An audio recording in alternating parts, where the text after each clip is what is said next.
রবীন্দ্রনাথ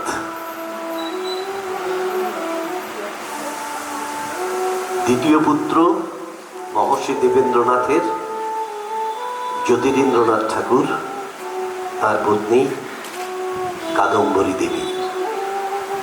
বিবাহের পূর্বে তার নাম কাদম্বরী ছিল না, অন্য নাম ছিল। বিবাহের পরে তাকে কাদম্বরী নামটি দেওয়া হয়। কাদম্বরী দেবী রবীন্দ্রনাথের ঠাকুর পরিবারে ঘনিষ্ঠতম একজন,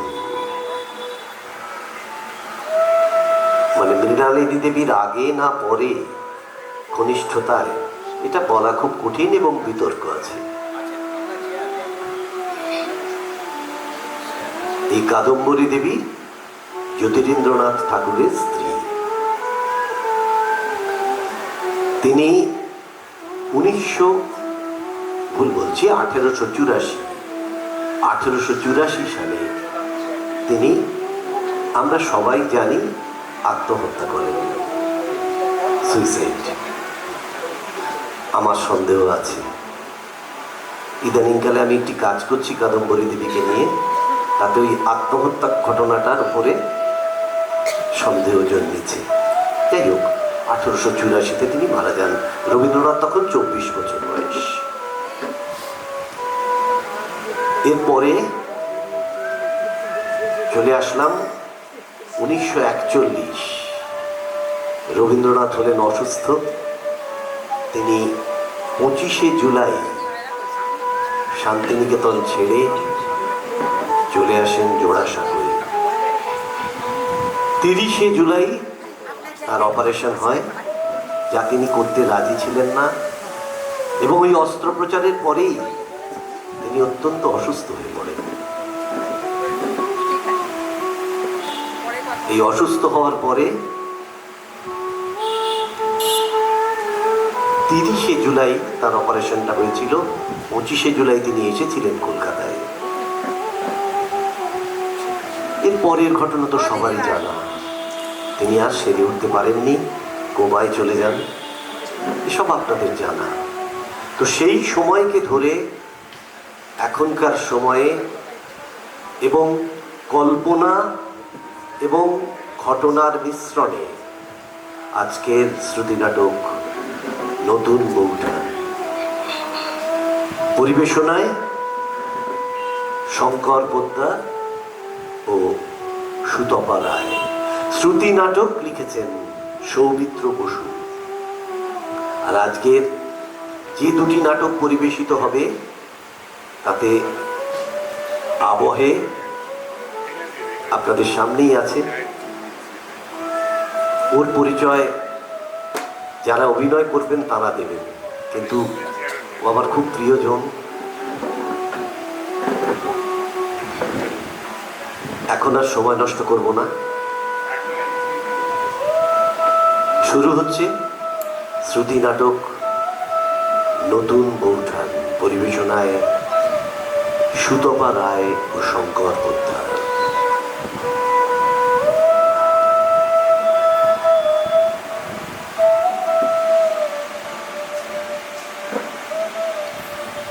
রবি, রবি,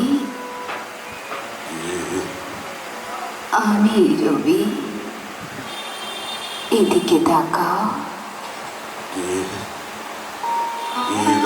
ওখানে ছায়া ঠিক নয়, কিন্তু ছায়ার মতো মৃত্যু। মৃত্যু কি তবে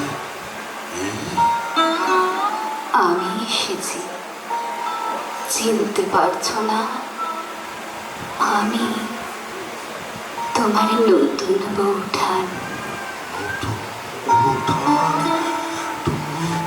তুমি এসেছো, তুমি এসেছো নতুন বউঠান। এসেছো, যাবার সময় হলো বিহঙ্গের। এখনই কুলাই রিক্ত হবে। স্তব্ধ গীতির দুষ্ট পরিবে ধুলায় অরণ্যের আন্দোলনে।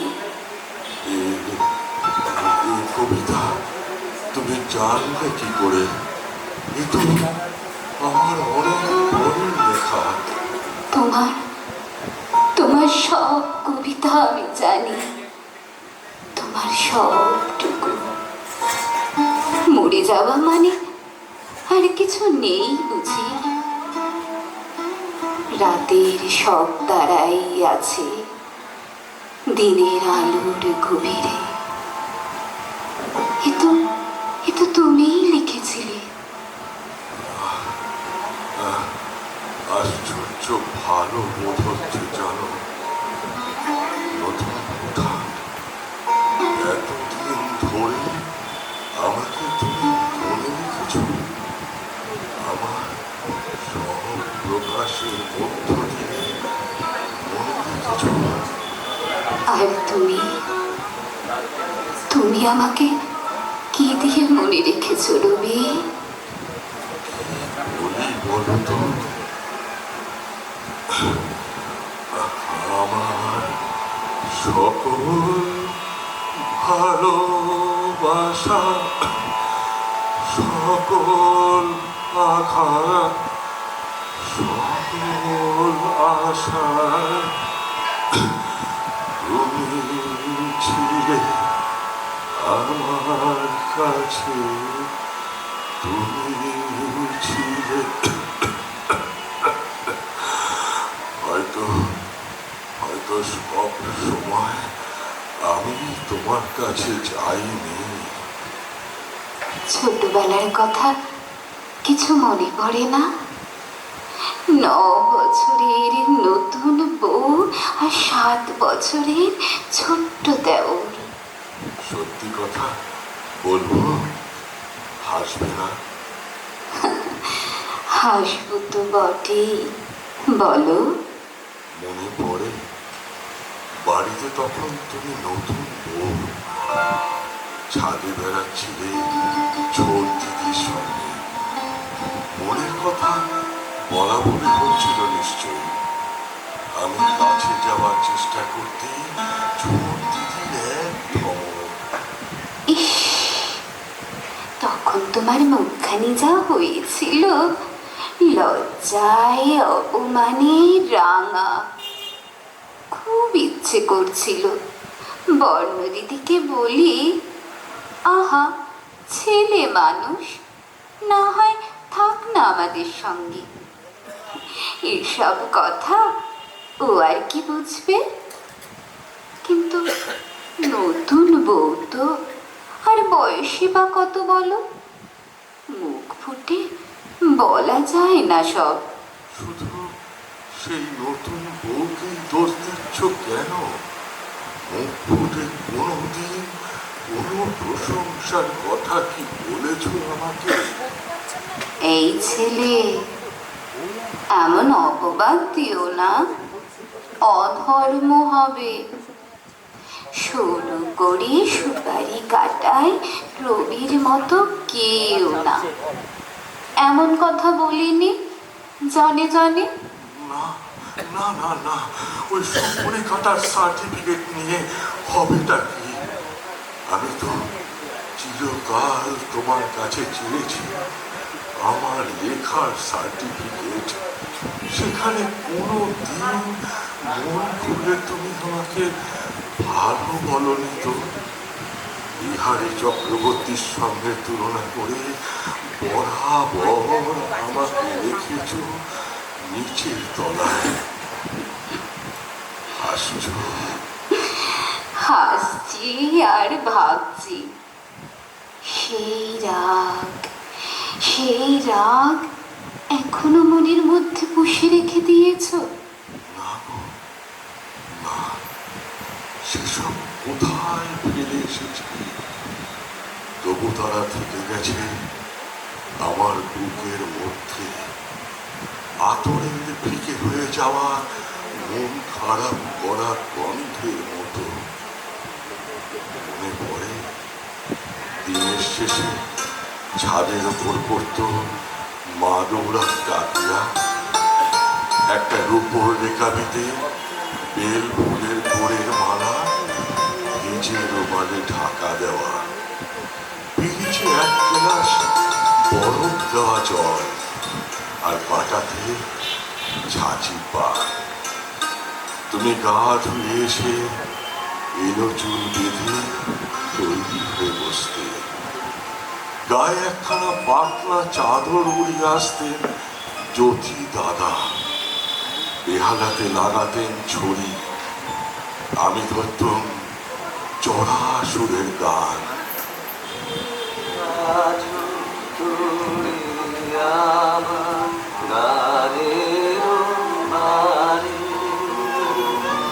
আমার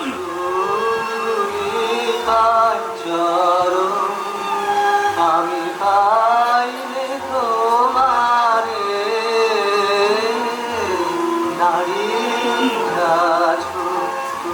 সূর্য ডোবা আকাশে ছাদের পরে ছাদ ছাড়িয়ে ছড়িয়ে যেত তোমার এসে গান।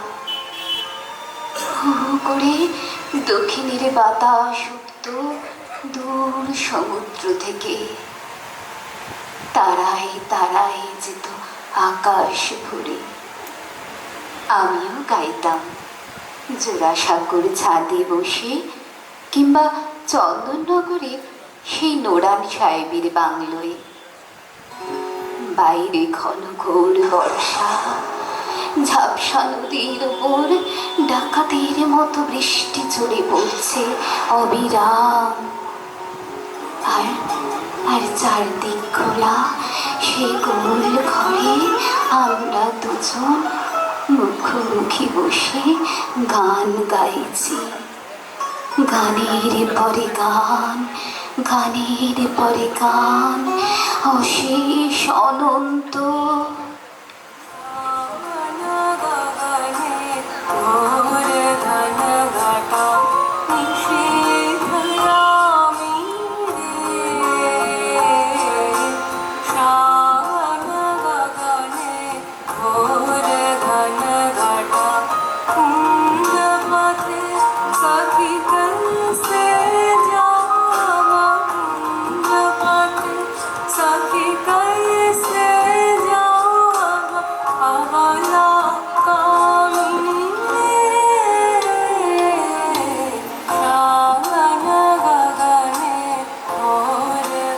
নতুন বৌঠা সেই সব দিন থেকে গেছে আমার লেখায়। আমার বিবিধ প্রসঙ্গ উৎসর্গ করেছিলাম তোমাকে, লিখে দিয়েছিলাম আমার এই লেখার মধ্যে। লেখা রহিল এক লেখা তুমি আমি পড়িব, আর এক লেখা আর সকলে পড়িবে। ঠিক যেমন তোমার রক্ত করবিতে কিশোর বলেছিল, ওই কাজটি থাক আমার একটি মাত্র গোপন কথার মতো। তা হবে। নন্দিনী আর কিশোরের মধ্যেও তো আছি আমরা দুজনে। সেই সব দিনগুলো আমাকে গোলাপের মতো ফুটিয়ে তুলেছিল রবি। কি যে কাকে ফুটিয়ে তোলে নতুন বৌঠান, কখন যে কে কাকে। কিন্তু এইসব ভালো লাগার কথা তুমি আমাকে কখনো বলোনি তো। বললে কি হতো? জানি না কি হতো। হয়তো আমার কম বয়সের একটা কষ্ট হয়তো কমতো। তবে বলি, শোনো, আমার ভয় হতো তোমার লেখা শুনে। ভয়? মনে হতো এই এক আশ্চর্য গণ্ডি, এই গণ্ডিটা না সংসারে একে ধরবে না বেশি দিন। বোকার মতো নিন্দে করে তোমাকে বেঁধে রাখতে চেয়েছি, ভাবতে পারিনি যে জোর করে কাউকে বেঁধে রাখা যায় না, নিন্দে করেও যায় না। ভালোবাসা দিয়েও যায় না। তোমার দাদাকেও তো আমি বেঁধে রাখতে পারিনি। ছি, ছি, ছি, ছি। এ কি কথা নতুন বৌঠান? দাদা তোমাকে ভালোবাসতেন, খুব ভালোবাসতেন। তুমি চলে যাওয়ার পর কত লোক তাকে বলেছেন বিয়ে করতে। অমন দেবতার মতো রূপ, অমন শিল্পী মানুষ, কিন্তু জ্যোতি দাদার ছিল এক উত্তর, বিয়ে করবো কি করে, তাকে যে ভালোবাসি। আমি বুঝতে পারিনি ঠাকুরপো, ছোট ছিলাম তো। সারাদিনের পর বিকেল বেলায় তোমার কানের ওই ফুটন্ত গোলাপের মতো উন্মুখ হয়ে বসে থাকতাম। তাম্র থালায় করে মালাখানি গেঁথে সিক্ত রুমালে যত্নে রেখেছ ঢাকি, ছায়া হেলা ছাদে মাদুর দিয়েছ পেতে। তার কথা ভেবে বসে আছো, জানি না কি। তিনি আসতেনই না কোনোদিন, থেকে যেতেন বিদ্যুতালা ওয়ার বাড়িতে। তারপর একদিন, একদিন কি বলো? বলতে কষ্ট হয়, আজও এতদিন পরেও তোমার দাদার জব্বার পকেট থেকে পেলাম এক অভিনেত্রীর চিঠি। চিঠি? আমি তো সুন্দরী ছিলাম না কোনো কালে। সুন্দরী ছিলে না তুমি? কি আশ্চর্য সুন্দর মায়া ভরা দুটো চোখ ছিল তোমার নতুন বৌঠান। আমি যতবার ছবি আঁকতে গেছি, সব ছবিতেই বারবার যেন তোমার ওই চোখ দুটো ফুটে উঠতে চেয়েছে। কিন্তু কিন্তু এই বাড়িতে সবাই তো আমাকে পছন্দ করেননি। পছন্দ করেননি? কি? মেজো ঠাকুরপো চিঠিতেও লিখেছিলেন আমি যে কোনো অংশেই আমার স্বামীর উপযুক্ত হতে পারি তা তিনি বিশ্বাসই করেন না। সত্যি তো, তোমার দাদার কত রূপ, কত বিদ্যে, কত গুণ, আমি তো উপযুক্ত নই তার। সেই অভিমানে কি তুমি অমন করে চলে গেলে? নতুন বৌঠান, সেই অভিমানে কি অমন করে? তুমি খুব কষ্ট পেয়েছিলে না? তুমি জানো না, পায়ের নিচ থেকে আমার পৃথিবীটা যেন সরে গিয়েছিল, আমার আকাশ থেকে আলো নিভে গিয়েছিল নতুন বৌঠান। সেই শূন্যতার গুহা যে কোনো দিন খুঁজবে, এমন কথা আমি মনেও করতে পারিনি।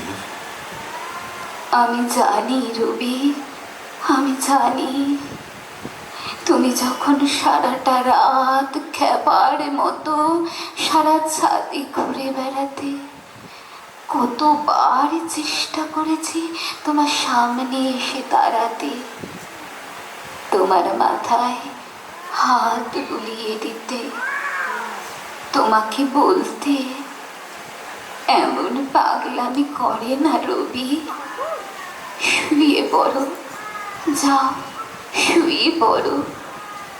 কিন্তু মানুষ যা পারে আমরা তো তা পারি না। আমাকে তুমি খুব ভালোবেসেছিলে, তাই না? আর তুমি আমাকে ভালোবাসোনি? খুব খুব খুব। সমস্ত জীবন ধরে যত ভালোবাসা পেয়েছি দিয়েছি তোমাকে।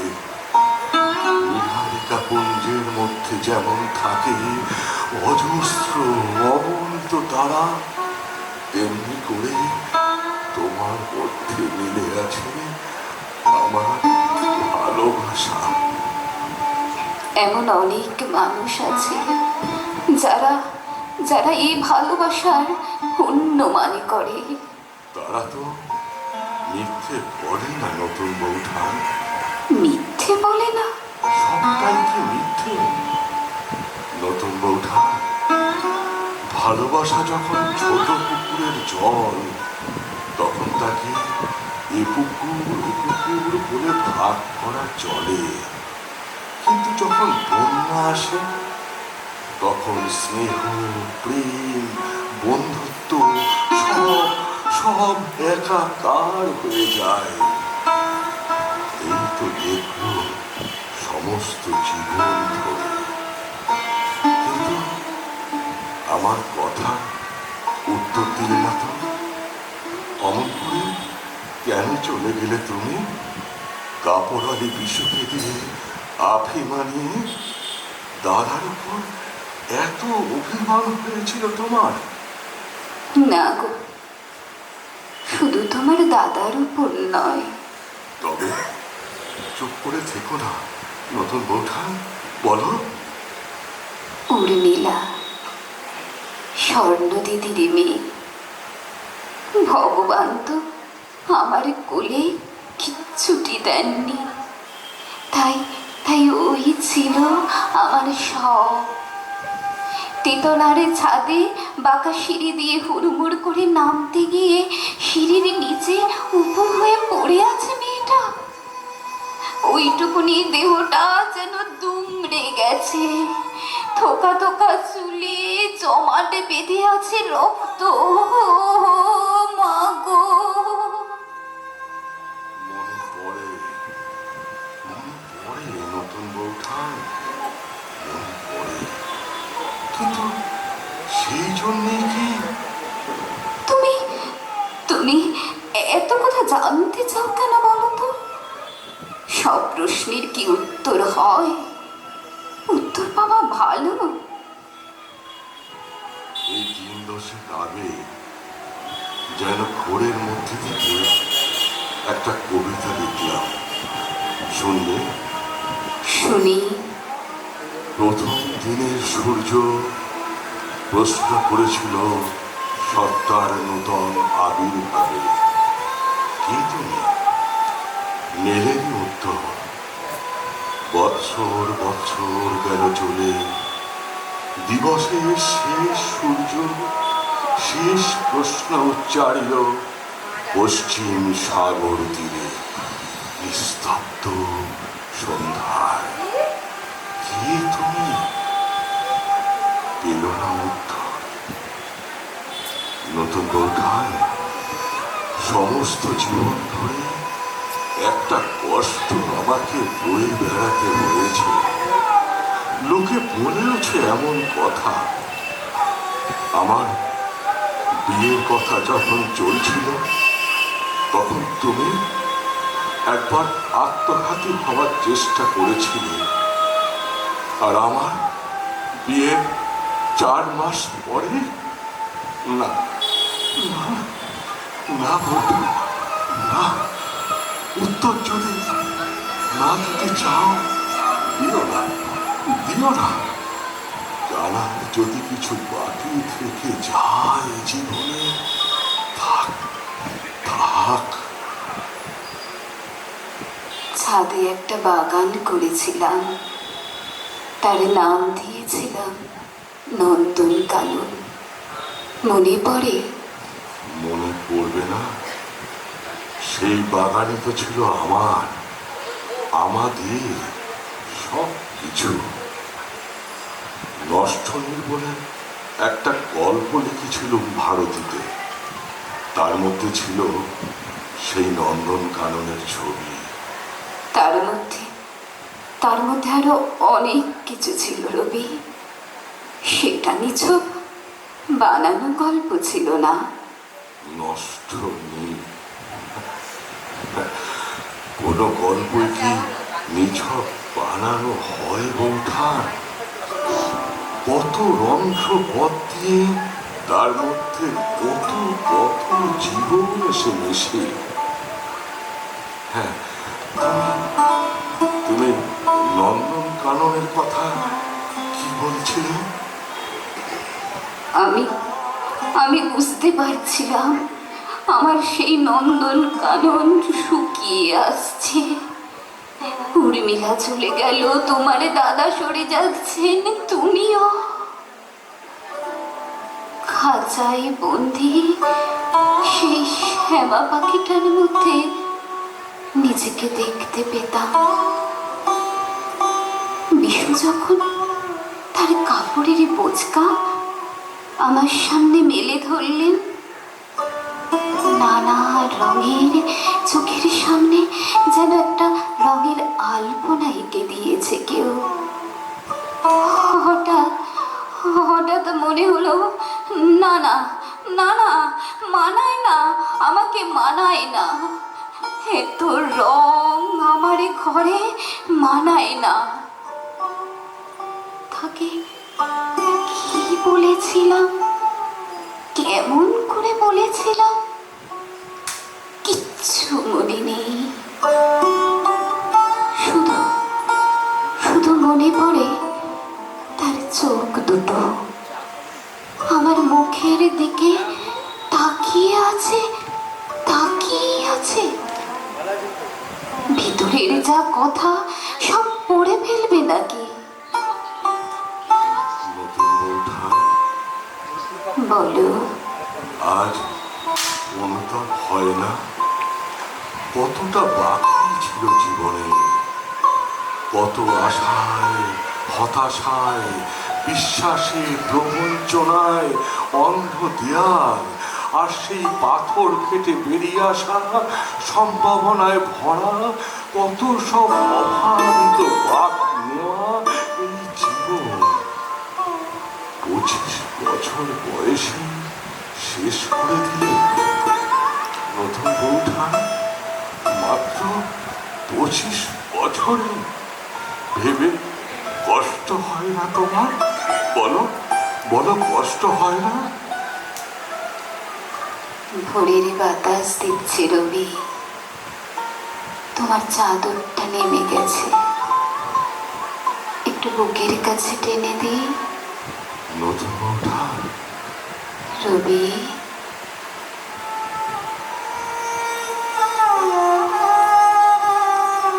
চির সখা